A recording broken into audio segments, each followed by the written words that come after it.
Shalom saudaraku, selamat jumpa kembali. Saudara, untuk mulai daripada video ini dan beberapa video ke depan, saya mengkhususkan diri untuk menjawab pertanyaan-pertanyaan yang saya dapatkan dari para netizen. Ya, tentu saja netizen ini adalah orang-orang yang belum menerima Yesus sebagai Tuhan dan Juru Selamat, atau orang yang belum percaya kepada Tuhan Yesus. Nah, untuk yang pertama ini saya akan menjawab pertanyaan yang sesungguhnya sudah umum disampaikan, ya, sudah sering kali mereka sampaikan.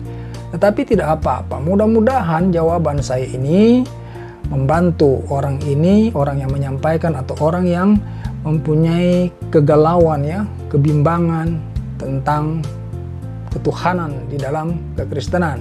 Mereka bertanya seperti ini, kenapa manusia kok dituhankan? Ya, orang Kristen itu mentuhankan manusia.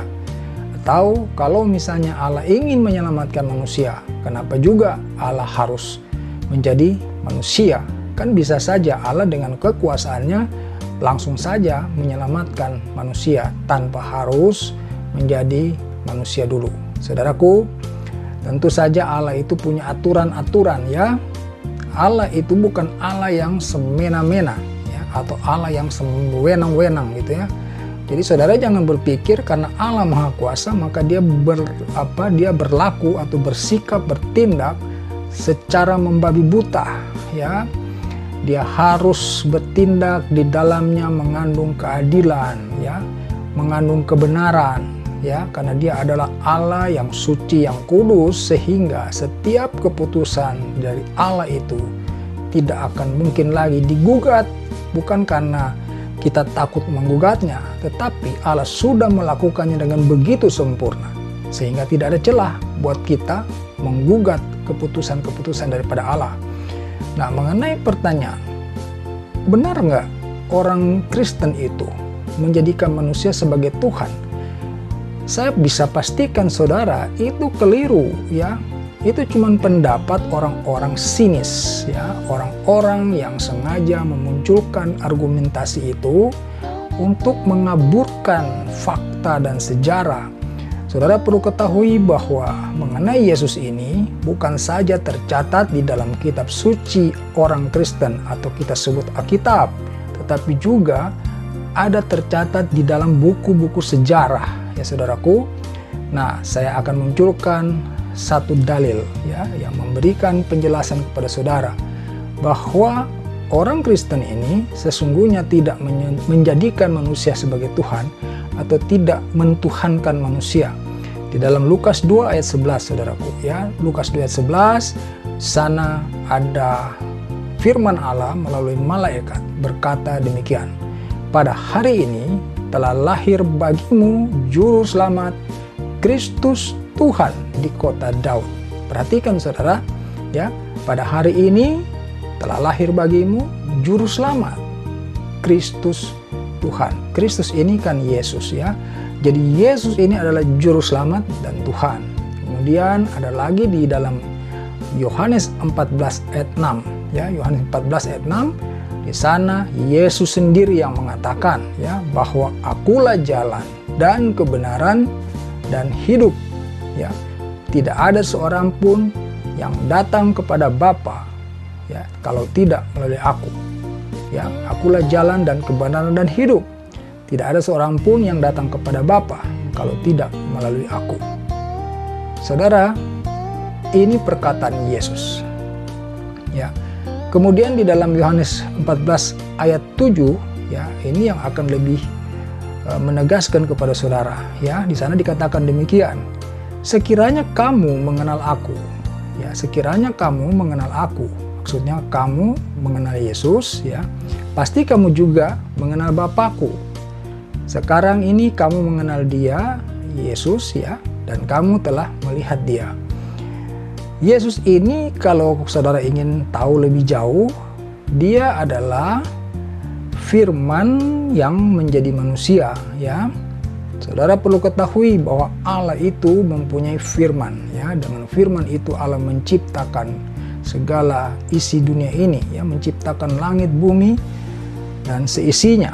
Ya saudaraku, di dalam kitab Kejadian, ya, kitab Kejadian, saudara bisa baca di sana bahwa pada mulanya Allah menciptakan langit dan bumi, ya kan? Begitu saudaraku. Jadi di sana tuh ada firman Allah yang berkuasa untuk menciptakan, dan firman itu ya, dia datang ke dalam dunia ini dalam rupa Yesus Kristus. Itulah sebabnya di dalam firman Tuhan tadi di dalam Yohanes 14 ayat 7, di sana dikatakan, sekiranya kamu mengenal aku. Yesus mau bilang, ya, kalau kamu mau aja ya mempelajari mengenal Yesus, ya kan, maka kamu pasti juga mengenal Allah gitu. Ya, karena Yesus itu firman. Firman itu ya Allah itu sendiri, saudaraku. Saudara nggak usah bingung ya, karena ini adalah pekerjaan Allah, itu mungkin untuk dikerjakan. Ya, saudara, kalau Yesus ya atau Allah itu dia datang bukan dalam rupa manusia. Ya, kalau dia datang bukan dalam rupa manusia, misalnya dia datang dalam rupa pohon, ya kan, batu, gunung besar, atau apapun bentuk lainnya, wujud lainnya, ini tentu saja patut dipertanyakan ya saudaraku. Aneh gitu ya kan, apa urusannya gitu mau menyelamatkan manusia dan datang dalam berbagai wujud yang aneh-aneh ya. Tetapi kalau Allah datang menjadi manusia dalam wujud manusia ya, sama seperti kita ini, kita itu harusnya dapat menerima hal demikian ya saudaraku. Karena apa? Karena dengan menjadi serupa dengan kita, Allah mampu atau Allah dapat mengajar kita, ya kan, dapat menyampaikan kehendaknya, menyampaikan firman-firmannya, ya kan, karena manusia berbicara kepada manusia. Sekiranya bukan manusia yang berbicara kepada kita, itu justru akan menjadi suatu keraguan-keraguan, ya kan. Jadi ini sesuatu yang normal sebenarnya, saudaraku. Sebab Yesus ketika berada di bumi di tengah-tengah manusia, dia juga bukan menjadi manusia yang seperti manusia yang biasa-biasa saja. Dia itu adalah manusia yang tidak berdosa. Dia tidak melakukan dosa apapun, tetapi pekerjaan-pekerjaannya di muka bumi ini selama dia hidup di tengah-tengah manusia, itu justru menunjukkan bagaimana kuasanya, bagaimana dia adalah Allah itu sendiri. Dari mana kita tahu? Misalnya dia melakukan mujizat, ya, mujizat misalnya orang lumpuh berjalan, ya, orang buta melihat, orang tuli mendengar, bahkan orang mati saja dia bangkitkan. Tidak pernah ada dalam sejarahnya, ya, ada nabi yang sanggup membangkitkan orang mati, ya, tetapi Yesus sanggup membangkitkan orang mati, sebab dia adalah Allah. Dia punya kuasa, ya, untuk membangkitkan, menghidupkan orang mati, ya saudaraku. Dan kalau dia bisa melakukan mujizat, membangkitkan, ya, menghidupkan kembali orang mati, ya tentu saja kita harus percaya bahwa kita pun dapat dibangkitkan, ya, untuk hidup bersama dia di dalam kerajaan sorga. Lalu bagaimana kematian Yesus di kayu salib, ya kan? Ini juga muncul pertanyaan seperti ini. Itu juga bukan sesuatu yang sukar untuk kita pahami, ya saudaraku. Karena apa? Yesus datang di tengah-tengah manusia yang berdosa. Justru dengan melihat Yesus disalib, dihukum sebegitu rupa, ya, disiksa sebegitu rupa, kita bisa melihat bahwa memang tingkat kejahatan manusia ini luar biasa. Ya, sampai hari ini pun kita bisa menyaksikan kejahatan-kejahatan manusia itu. Ya, jadi kalau Yesus saja bisa diperlakukan sebegitu buruknya, ya, sebegitu menderitanya, kita bisa mengambil suatu pelajaran bahwa memang manusia ini sungguh penuh dengan dosa. Ya, sejak manusia itu dilahirkan, ya, terkait dengan kejatuhan Adam dan Hawa dalam dosa, kita pun sebetulnya dilahirkan di dalam kandungan dosa, saudaraku. Ya, kita tidak bisa bilang bahwa bayi itu terlahir bersih tanpa dosa. Saudaraku, dosa itu kan mengandung kutuk, saudaraku. Jadi selagi kehidupan manusia itu belum ditebus dosa-dosanya, maka manusia itu terus berada di dalam kutuk, ya. Dari mana datangnya dosa dan kutuk itu? Ya, dari Adam dan Hawa itu, saudaraku. Sebab kita ini keturunan dari mereka, ya.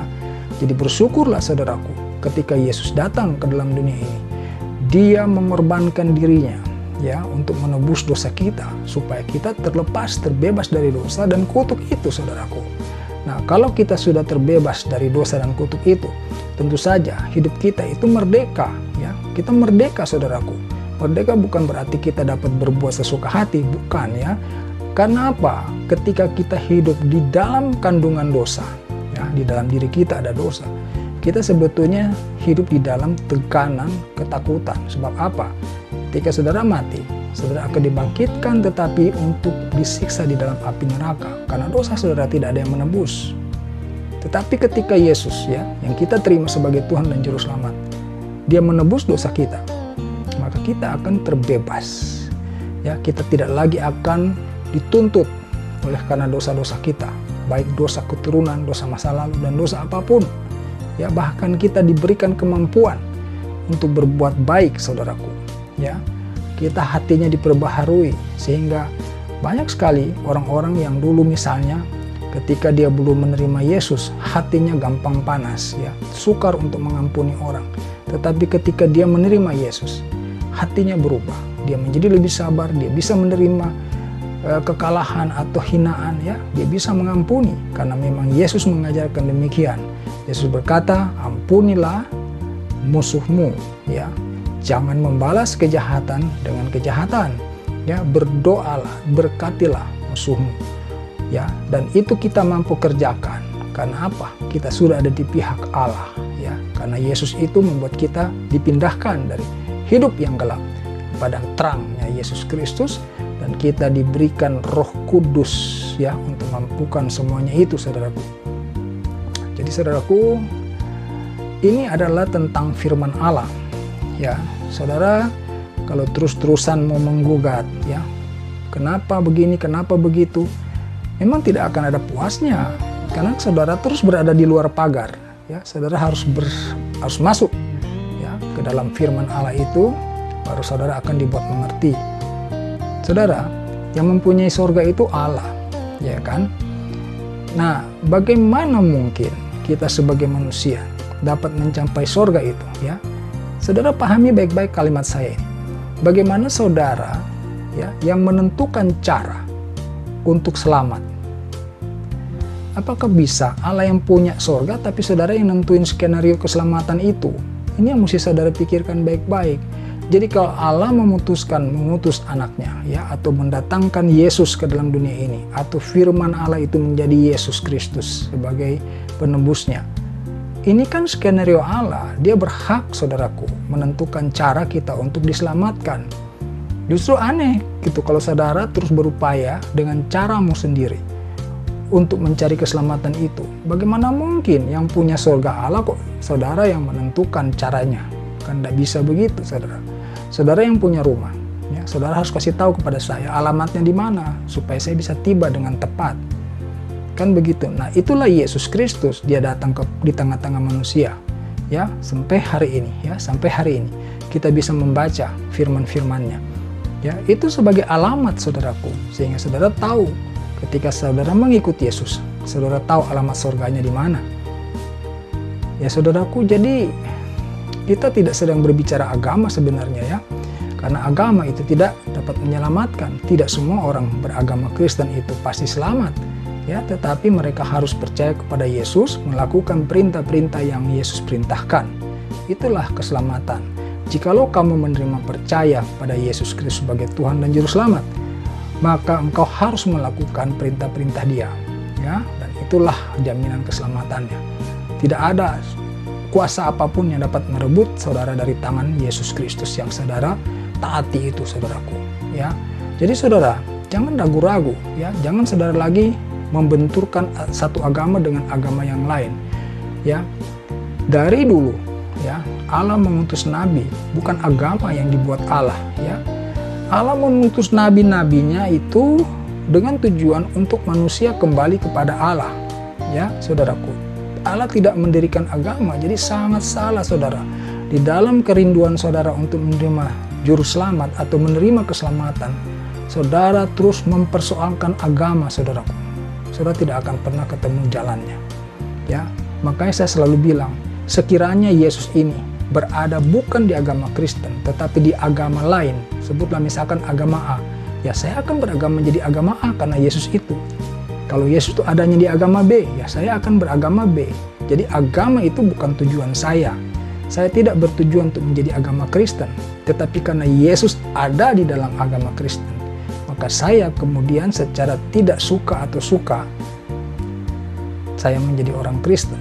Tetapi bukan agama kan tujuan saya.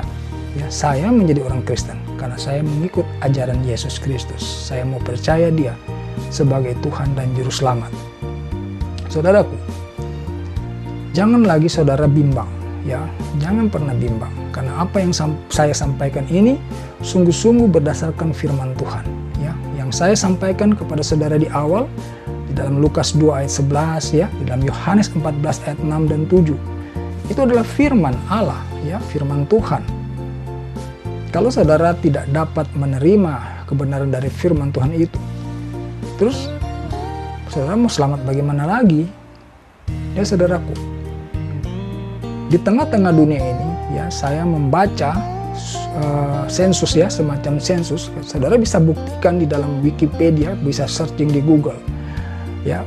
Pada tahun 2020 itu jumlah orang yang mengikuti Yesus, yang percaya kepada Yesus sebagai Tuhan dan Juru Selamat, itu totalnya itu ada sekitar 2,3 miliar atau 31%, saudaraku. Itu terbanyak di seluruh dunia. Karena apa? Karena agama lain, misalnya agama Islam, itu cuma 1,7 miliar, ya, sekitar segitu, atau sekitar 26%, ya, kalau nggak salah. Saudara bisa cek deh.